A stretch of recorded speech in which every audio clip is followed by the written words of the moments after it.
Hello, everyone. Welcome to the Supply Chain Talk. I'm Ana Maria Velica. I am the founder of Green Apples, and I'm your host today. We have a beautiful talk show with three thought leaders I will invite shortly on our virtual stage. But before I do that, I would like to welcome our audience, both on our Business Reporter website and as well on LinkedIn. Please make sure that you get the full episode experience if you join us on the Business Reporter website. Make sure you open the chat box in order to interact with my guests and ask questions. As you know, the format, the best question, the best compliment will be rewarded with a Supply Chain Talk mug, which will be couriered by my colleagues at Business Reporter. So I would like to first to say hello, everyone, wherever you are. It's a beautiful episode on rewriting the rules, how agile supply chains are winning in an age of disruption. And we see this disruption and volatility as a norm instead of an exception. And in order to tackle this and unlock all the secrets on how supply chain leadership unlock this disruption within an end-to-end ecosystem, supply chain ecosystem, I will invite my first guest, Brian Borg. Hello, Brian. If you can unmute and switch on your camera. Hello. Hello, hello. Thanks for having me. Excited for this. It's good to have you here. A few words about Brian. Brian is a Chief Commercial Officer at Seco Logistics, based at their global headquarters in Chicago, a global freight forwarder and 3PL with locations in over 50 countries. He has appeared on CNBC and Bloomberg discussing global supply chain news and events. And as a fun fact, Brian speaks 6 languages. This is exceptional. Especially for American, yeah. My second guest is Patrick Strauss. Patrick, if you can switch on your camera. Hello again. Maria, good to see you again. Good to have you on our show. A few words about Patrick. Patrick Strauss has 30 years of experience in emerging technologies, supply chain, and digital transformation. He's a seasoned expert who has held senior positions at industry giants like Global, Logic, IBM, and British Telecom. He's also a visiting lecturer at Cranfield University, a head coach for digital transformation strategies at the renowned International Institute of Management Development in Switzerland. He recently launched his latest venture. Welcome to the entrepreneurial stage. And the name of his venture is Tomorrow's Leaders Today, bringing his coaching passion to senior leadership executives. As a fun fact, he played not so fun, but he played a pivotal role in creating the world's first real human to cyborg development, a groundbreaking and important initiative for those diagnosed with motor neuron disease. This is impressive as well, Patrick. Every time I read it, it's like I feel inspired. Last but not least, my third guest, all the way long from the States, is Alexis Rothenberg, Global Vice President at Industry Practices at Kinaxis. Welcome, Alexis. Thank you. Really excited to be here. It's good to have you here. A few words about Alexis. Alexis helps companies transform their supply chain by challenging outdated practices and designing orchestrated AI-enabled operating models. When not fixing supply chains, Alexis simulates supply chain disruptions in real life by planning to climb remote mountains with unpredictable logistics and very bad Wi-Fi. It's good to have you here. And as you know, the format of our show is kicks off with a news item. And this time we selected something we believe is quite impressive. DHL announcing to deploy over 1,000 robots to support UK and I operations. And this comes as the UK government sets out its first trade strategy since leaving the EU. The government investing and unlocking £5 billion in new opportunities for British business. And it's very significant, a significant investment from DHL, 637 million euros to expand its infrastructure and accelerate the rollout of automation across its customer operations in UK and Ireland in two major growing sectors, such as e-commerce and life sciences, health sector. And just one headline before I invite your thoughts. In this announcement, in this news letter, DHL is an example, the stretch robots having an ability to unload up to 700 boxes per hour, which creates a lot of effectiveness, enhancing productivity, reducing the physical strain on warehouse colleagues. And as you can imagine, with this speed, they deliver a fast turnaround environment such as e-commerce. So, Brian, what do you think about the news item? I think it's becoming less surprising every time we see something like this come out. I do think that it makes sense. It's in the UK and Ireland because I think if you compare, Europe and North America, especially anyone that's been to both regions recently, when it comes to even things like paying cash, writing checks, the United States, sometimes likes to hold on to its legacy, I guess, technology. In Europe, in some areas in particular, can be a lot more forward thinking.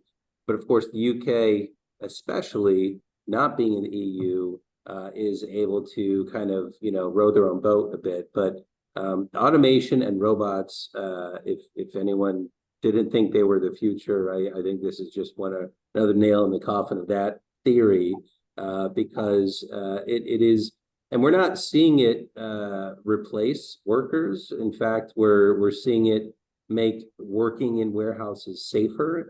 We're seeing incidents going down around the world wherever there are robots. It certainly is allowing and enabling 3PLs to grow faster without having to throw on more and more labor, which is becoming harder and harder to find. So it's I think it's right at the nexus of a lot of trends that are happening, and no surprise. I think this would have been more shocking news a couple of years ago, maybe, but now it's par for the course. It goes to show you how much the Overton window has shifted in our industry as it relates to robots, especially. And I don't think it's any accident that in our company, the first place we trialed robots was actually our largest UK facility in Milton Keynes. So I think UK is onto something. Yes, thank you, Brian. And I witnessed the digital distribution operations of the future at Nestle when they implemented a strategic partnership in 2018. I was heading up supply chain back then, and Nestle implemented a masterpiece in the Midlands with two strategic partners, XPO and Swisslog. So it's no longer breaking news. It's more like this is the trend. Patrick, what are your thoughts about the news item? Yeah, I was sort of really sort of at sort of two minds when I read it, and I completely agree with you and with Brian here. I think the article itself is not revolutionary; it's more evolutionary, and it's nice to see that big organizations such as DHL, have committed to spend, $1 billion or euros over the last 3 years, already operating over 2,000 robots. And, just adding 1,000 more. So for me, this is a follow through of the strategy rather than a game changer as such. But to Brian's point, which he's made very, very well, and I actually have exactly the same thought, it's a very useful reminder. Robots are being scaled not to replace people, but to free them from some of those sort of repetitive, low-value tasks, such as container unloading, which was kind of highlighted here. And so that staff can really much more focus on the critical thinking and the customer value, that what I call the front end, really, in terms of the process. And yes, warehouses being made safer, the processes being made safer through the introduction of automation. So for me, the article itself doesn't really rewrite the whole narrative, but it reinforces that automation is a very necessary foundation nowadays. It's not the finish line, but it's in building kind of agile, safety first, high value supply chains. And I think for me, what the article shows, it's a very solid progress. It shows scale, it shows continuation of a strategy, which, as we already said, is not earth shattering anymore today. It's good to see though, but I don't really see that sort of mindset changing headlines here. And, we talk about disruptions, which we will talk about in a minute. So it really reinforces the role of the robots as tools to elevate some of the human roles, not to replace them. And I think that's key here. Thank you for sharing your thoughts, Patrick. Alexis, I think you are on mute. Yes. So for me, when I read the article, what I took out of it is this is a company seizing the opportunity, and we are all facing a lot of disruptions. And technology is the solution for disruptions. And you need to invest wisely, and you need to choose in which markets you pilot solutions. But what is very important to me, and what was not too apparent in this news flash, is the fact that these are not technology projects. These are not robot projects. These are really projects about reinventing work, and not only reinventing work for the employees and imagining how they can work better together and collaborate much faster around disruptions, but also how they can serve their customers better. So this dimension of reimagining work is super important. So when we talk too much about automation, there is a risk we forget the big picture. Technology is not there to automate things like we used to do it in the past. It's there really to reinvent how we work together and how we add value for our customers. Exactly, Alexis, because we are here for our customers. So I would like thank you for sharing your thoughts about the news item. And I would like us now to go into the main topic, which is harnessing AI and supply chain orchestration to accelerate smarter, faster decision making. I would like to invite you, Brian, because we hear this, it's in fashion, this word orchestration. How does Seco Logistics orchestrates the end-to-end supply chain for faster decision making? No, great question. I think it's in freight forwarding, in the world of freight forwarding, there still is a lot of, we'll call it human intervention. Any typical shipment that is leaving one country going to another typically has like 17 to 18 handoffs of people that are involved, as well as the physical movement of the items, which are typically, trucks, planes, and boats that are operated by humans. And so it still is a very human-based, I guess, orchestration today. But when we are evaluating technology that can enhance our solution to our clients, it used to be a focus on TMS, WMS, and track and trace, right? These are all the systems that, were really being deployed that were more web-based, moving away from AS400 servers, right? This was really the 2000s and going into the 2010s. But now I think in the 20s, with the exception, of course, of the global pandemic, which did kind of grab everyone's attention for lots of reasons that I don't need to discuss right now, I do think now that we are entering, a phase of hyper acceleration into the adoption of AI tools within, you know, every company on the planet. And of course, in logistics and supply chain, which does have a lot of human intervention still, there are a number of areas or low-hanging fruit that you know, that we're deploying. And so I think we've gone from, like, I think a lot of companies that, you know, we just had the bullwhip effect of the pandemic, right? So there was a period of time when nobody really cared what system you had. They just wanted the vaccines to enter your country, right? Like that was really that was the focus. And then they wanted their furniture, and then, you know, so that was really the focus. Even customers were willing to wait a week or two for, you know, 2-day deliveries, because again, the pandemic just changed everything. But now that we've kind of moved past that into what is a post-pandemic world, the potential for AI to enhance our end-to-end logistics offering it feels at this point exponential, meaning like the sky is the limit. And so when it comes to things like, you know, customer service, agentic AI for, you know, automating manual processes, attaching documents to files within systems, things that are, you know, currently being managed by the #1 supply chain software used today, which is Microsoft Excel, #2, Microsoft Outlook, right? Like that's the fact that we live in today. But that is going to quickly go away. It really is. And I don't think people really acknowledge or understand that. And so a lot of companies like us, we've realized a long time ago that we are not a software provider.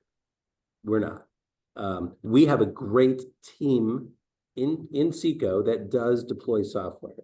In fact, I put them against any IT team or software team anywhere around the world. But they're focusing on the development of our tools that interacts with our clients, that the user portals, the how they get their information, how they ingest the information, or you know, how we integrate with our client systems. That's where we have our best people on, because anything that's touching the client, everything else that supports that client solution, we've gone down a buy, build, or partner approach. And so we're happy to purchase off-the-shelf systems that we know are best in class. We're happy to partner with software companies that can help us co-develop. And so this is one of the reasons why we've actually you know, recently selected Kinaxis, is because they are an example of you know, a best-in-class software out there that is going to enhance our capability and our ability to provide more of that orchestration. I mean, when you talk about again, with any individual shipment, air freight, China to US, 17 touch points. Imagine how many shipments happen every day, and all of the stories that are stored in people's heads that can actually now start to be documented and have the system learn and teach us and give us more options, more optionality. That's what supply chain is all about. In real time, I'm really excited. Thank you, Brian. Super. And I couldn't agree more that robots or the digital twins can't do anything without the right subject matter experts. Patrick, when you mentor organizations, somebody like DHL, yeah, let's say, or, you know, big corporations, how do you mentor them on to harness the enablement, the investment in order to create this smarter, faster decision-making supply chain? That's a great question. And I have to say, sort of from my own personal experience, you know, both from a professional aspect, working with some of those kind of key companies, but also from an academic point of view, there is a very consistent story. And for me is, when we talk about AI, I still believe today, even though AI has been around for a little while, I think a lot of companies still really struggle to get their head around what AI really means to them and how to utilize it. And let's be really honest, and, you know, Brian kind of already mentioned that, you know, supply chains today generate massive amounts of data. And I always say customers don't sit on data lakes, they sit on data mountains. And I've worked with many companies who kind of says, Patrick, here is the data that we got. Can you help us do something sensible with it? And, AI, for those that didn't know, it's not only been around for the last couple of years. Yes, kind of, it's really become, I would say, more commonplace.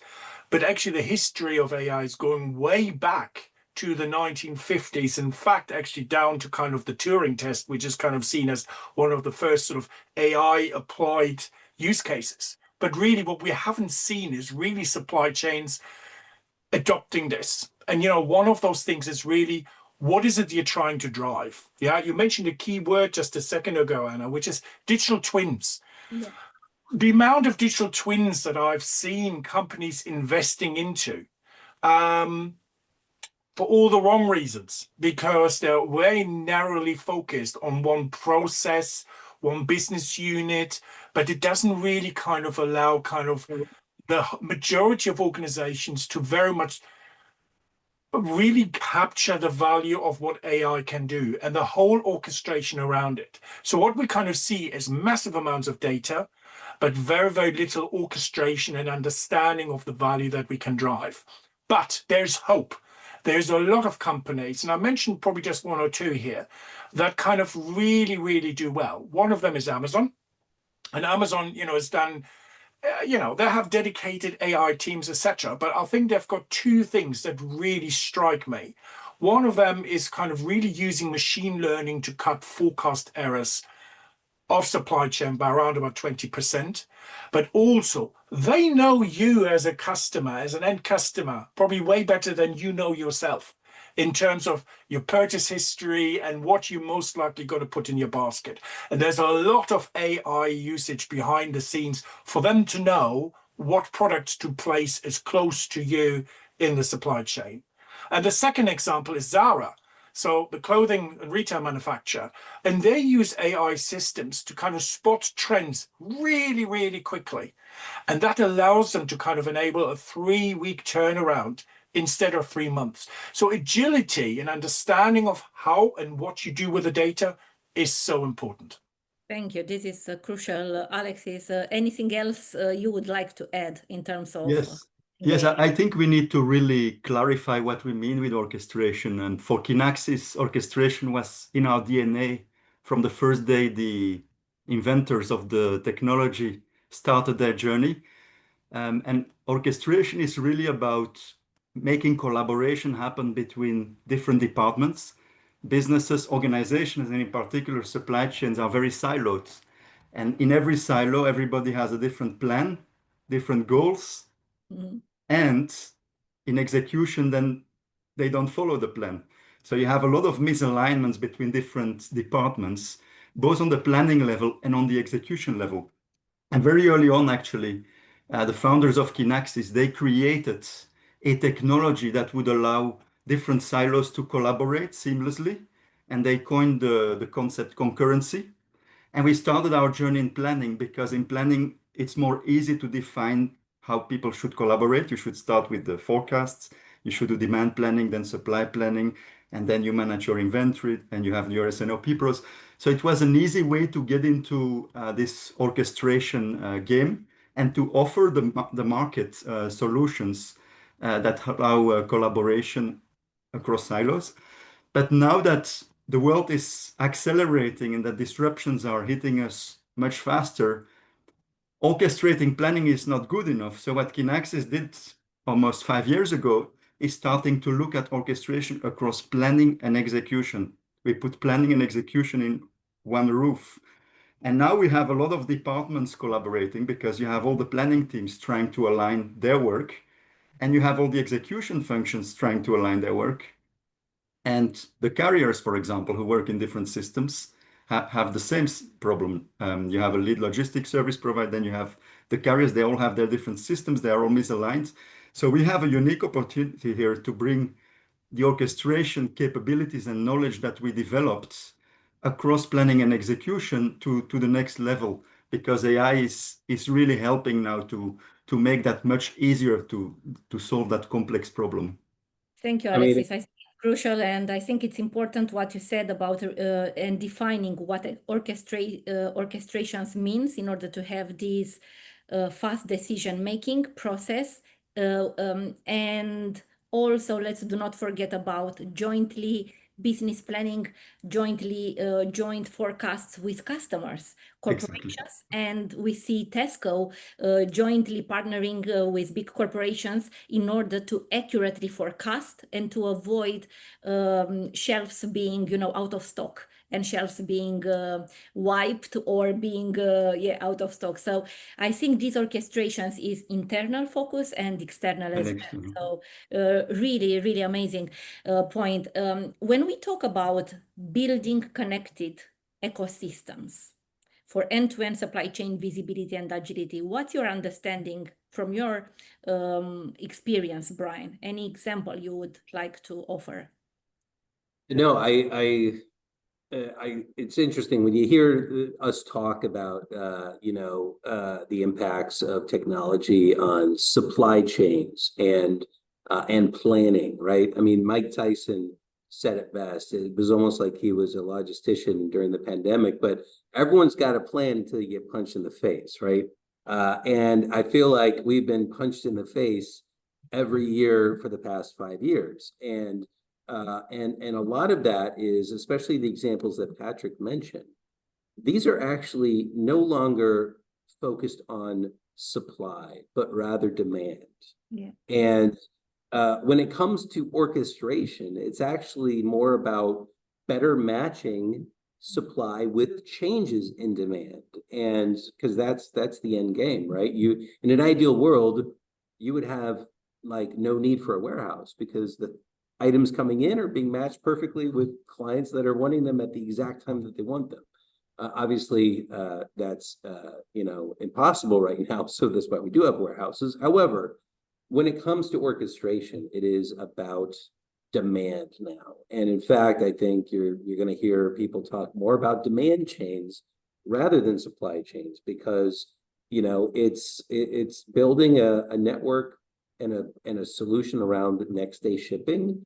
You can't do that focusing on supply. You have to do that starting with demand and the customers. And so in order to do that, you need to be able to have the systems that can connect everything. And when we say network, or when we talk about network, at least ourselves, increasingly it's becoming, the same systems that we hear that we need to integrate to, right? Like oftentimes we do have clients that like to use our portal to book shipments, to quote shipments, et cetera.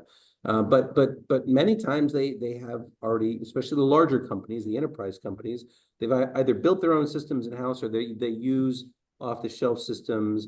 But again, all these systems are different. The more we're seeing more and more of the, I guess, the rise of third-party visibility tools out there. More and more the rise of, I guess, what we'll call enterprise software that are becoming almost like networks themselves that companies can engage with because it's all about reducing friction.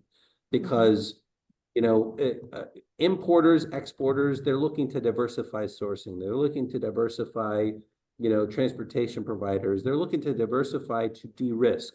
People that manage supply chains or demand chains, they are allergic to risk. And so they will do anything in order to reduce risk. And there was a lot of risk in supply chains that weren't being factored in until the pandemic.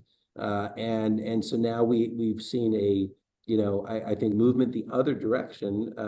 But if you are going to diversify, that creates a lot more natural friction. And so if there's a way to remove that friction by leveraging best-in-class systems and softwares that are out there today, that is something that we're seeing more of. It enables the diversification, but it also enables companies to react to demand rather than supply. Exactly. And I'm passionate about demand planning and statistical forecasting. I witnessed that. I know how mathematicians dictates and calibrates the demand. You talked about, Patrick, you talked about the importance of data and data like data mountains. When you connect ecosystems internally, externally with the customers, what's the critical point? How do you mentor your, a client to overcome the data challenge? It's a simple question, and actually, can I just say in the chat, Rebecca Morgan is actually asking a very similar kind of question, but it's not necessarily data, but it leads to kind of pretty much the same outcome. Let's be very honest here. The data is our bread and butter in supply chain today. The better you have an understanding of your data, the more likely it is you can drive much more real-time and accurate decisions. The reason why I emphasize this is not a given. Why? I am still waiting for that perfect supply chain to exist. And I've been looking and asking for many years. And I probably will still wait for a very, very long time to actually see a perfect supply chain, despite us having systems and people and data. But there is so many factors that really, really drive the variation and the gaps, the problems, the challenges that Brian has already mentioned. So how do you kind of do it well? First and foremost, understand the data. Understand that the data you have actually is good. If it's not good, there's no point in worrying about good forecasting, demand, etc. Get your data good. But most importantly, and this is very much key to supply chain, a modern supply chain today is not an island. It's not kind of compartmentalized into kind of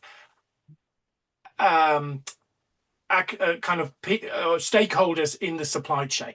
It's a dynamic ecosystem. And what does that mean? It means something really, really simple. In order for the ecosystem to work, you need to build trust. So Rebecca, part of your answer that you're asking here is building a trust partnership platform, whatever you want to kind of call it. It is through data visibility and data sharing. Now, I do understand and know from certain industries I've worked with, even in 2025, this is a big challenge. Why? It requires a mindset shift for people to share data that previously was very much kind of owned by them, now needs to open up. I think we're seeing greater tools and solutions out that will make it easier and most importantly secure to share data between those ecosystem partners. But this is in part the answer to kind of what good looks like. So good data and understanding what you want to do with that data, but also finding the tools that allows you to share and build the trust amongst the ecosystem. Alexis, what would you add to this masterclass? I think Rebecca is highlighting the most important point around this discussion when she says true end-to-end visibility. Very often when we have problems with our suppliers as a manufacturer or with our customers because there is disruption in the market, like in the times of COVID, what we want is visibility, but we don't really define what visibility is. And we think it's a data and system integration problem that we just need to build fancy reports and that the problem will go away. But visibility means much more than that. It's what you see in a real airport control tower. When there is fog, there are automated responses and there are automated ways for the crew in the control tower to deal with it. If the catering is late, they also have an automated response. So you have to basically design for collaboration. And that's what is often missing in this whole discussion. When you want two silos to collaborate, you have to design how they will work together around alerts. And another question she asks is what is making it easier now than before? Well, first of all, as you are in execution, like Brian in logistics, things need to happen fast. So you need to have a lot of computing power to understand the consequences of an alert in near real time, not in real time, but in near real time. And then you need to build the responses together with other departments to find the best way to solve the problem. And it's almost in real time because logistics is moving as you try to solve the problem. And so it's really about designing these playbooks and then leveraging technology and data to help people like in the airport control tower to look at the alerts, to understand which ones are important problems and respond automatically when the problem has been seen before and make sure we built in a solution for the problems we never had before so that next time they appear, we have the response. And actually, AI is a fantastic tool for that. So that's the second point. AI is really helping us to learn from what happened in the past and make sure that the people who are collaborating don't need to reinvent the response each time something new appears. Alexis, thank you. It's a masterclass. And I think what really helps to connect and to create this ecosystem is the regulation is coming, is unfolding. And I want to mention one important regulation that forces partners to collaborate. Digital product passport. This is coming. It's forcing. I will no longer buy this mug if I don't. When I scan, I want to understand when this mug was sourced. Is it sustainably, responsibly sourced by the company? And I want to trace everything. Is it ecological? Is it so? I think also the regulation and the SDG, the United Nations SDG, are helping as well. And I'm a big advocate for sustainable development goals.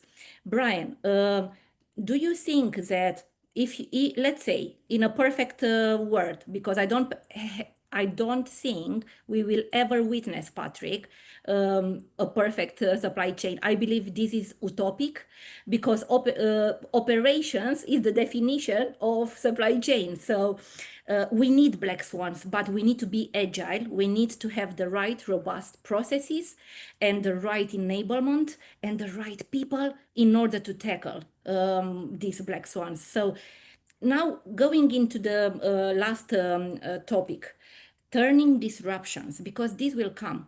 And we are living in a black swan kind of reality.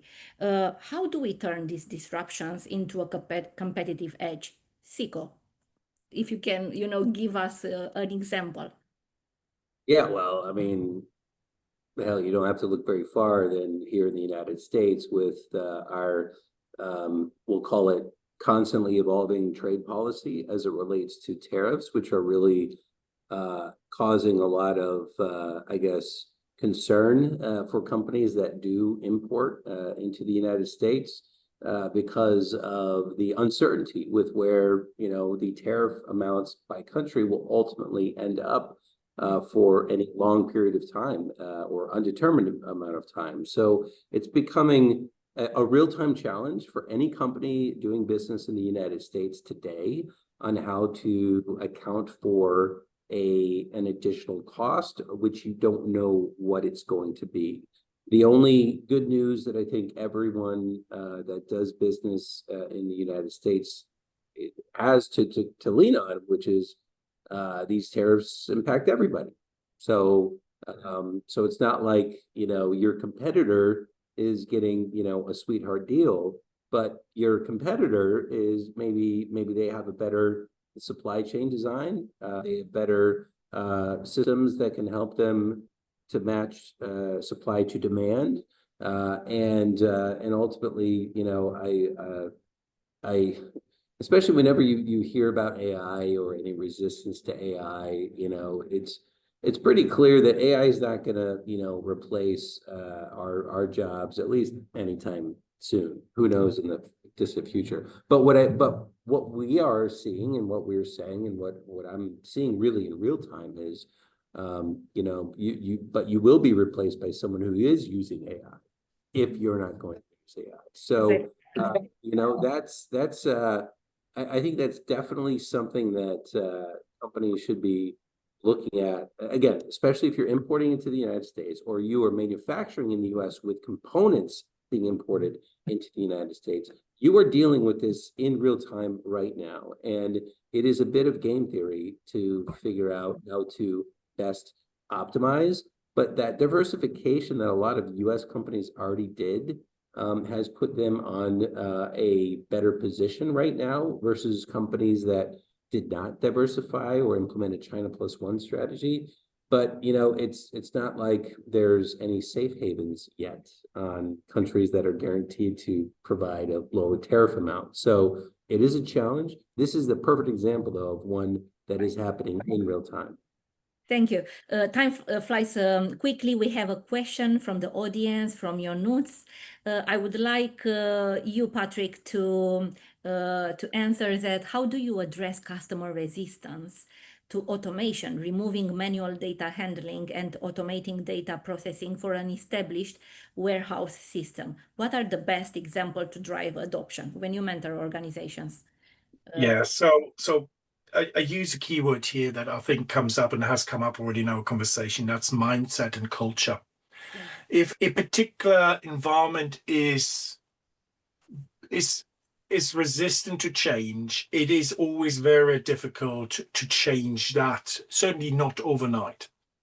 So being really clear how you can do this, there is a number of kind of observations and tricks that I certainly do. First and foremost, that cultural assessment is really key. Just because one person or organization screams, yeah, we need to do digital transformation and data and AI, doesn't mean the rest of the organization is really bought behind. So what is really important is that it has to be a top-down approach. It has to come right from the top, the CEO, all the levels down, and the communication needs to be really, really clear of why change, why data, why everybody else needs to be kind of bought in. And that change will kind of take time. If you can't get that right, there is no point. But the other point that I want to make here is really be clear of the why. Why do you need to have change? Because if you can't articulate the changes that you want to implement, what's the point? Yeah. And we don't need to talk about systems. We don't need to talk about data. That comes next, secondly. And the third kind of advice I would give, start small. Have a vision, yeah, and share that vision. Again, it comes down to communication. So you see there is an overlapping theme, mindset, culture, communication. But also kind of build that vision and kind of really work hand in hand. You mentioned the word collaborative, yeah, co-creation, we hear a lot as well. Co-create, co-collaborate with all the stakeholders and start small. Build some of those pilots and MVPs, yeah? Showcase what works, what doesn't work. Learn from this as well. You will never get it right first time, but you will learn from your failures. And this is where, for those of us who kind of come from a software development background, fail fast, learn fast. Exactly, Yeah. Patrick. And your expertise and your advice is all about change management. So your notes, change management plans that incorporates everything, and you need change agents to brave enough, courageous to influence at the upper level. Alexis? Yes, yes, I would like to add something to this. So when we say that data are the foundation for trusts and that data are necessary and have to be healthy, effective, and efficient, I think we need to change the mindset here. Trust doesn't come from accurate data. Trust comes from sharing data across silos, and it comes from changing the mindset and learning together what the consequences are of bad data. Because the data might be bad in one department or in one system, and that might have impacts and influences on other departments that they are not aware of.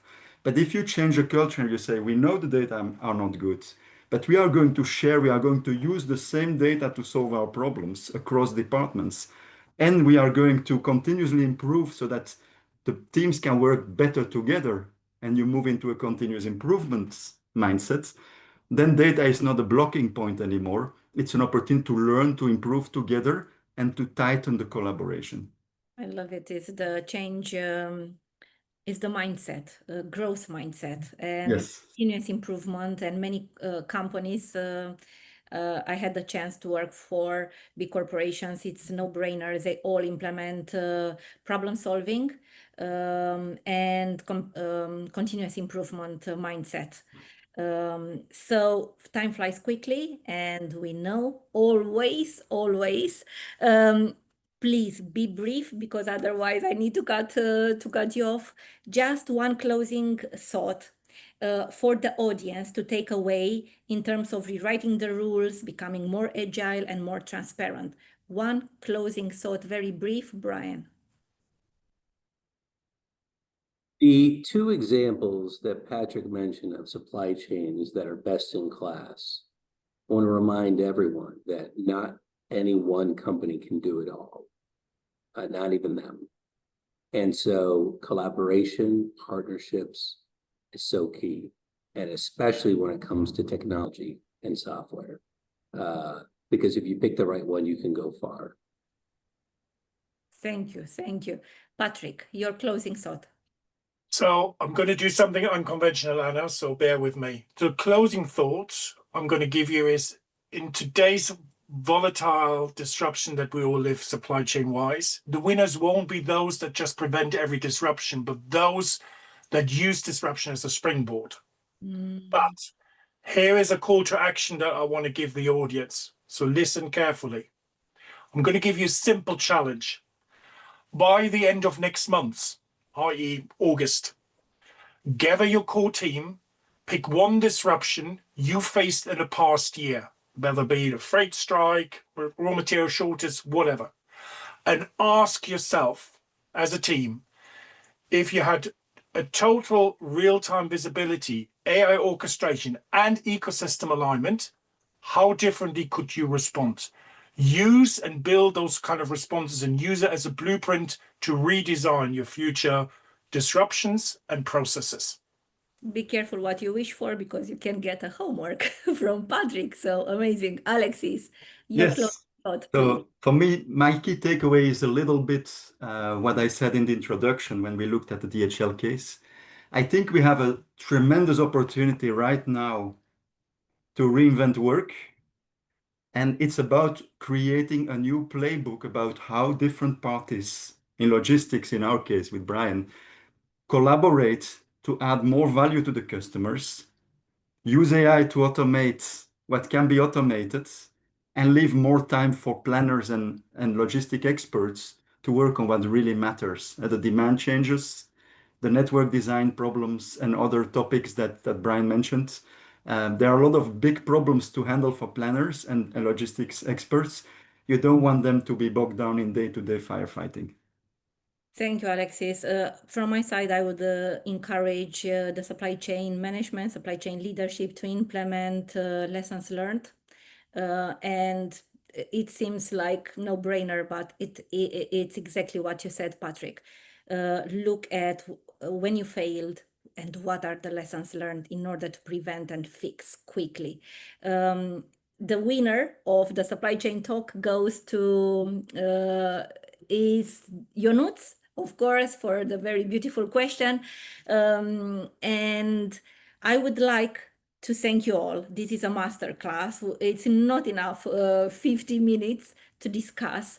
I would love to have you again on my show, Brian, Patrick, and Alexis. Many thanks for sharing with generosity your expertise. And thank you to our audience for dialing in. I would like to invite you. We will take a break now, and the next episode will kick off on the 17th of September. My colleague will host a beautiful episode on measuring and quantifying trust in supply chain. So thank you, and hope to see you soon in the autumn episode. Bye. Thank you. It was a Thank you. pleasure. Bye-bye.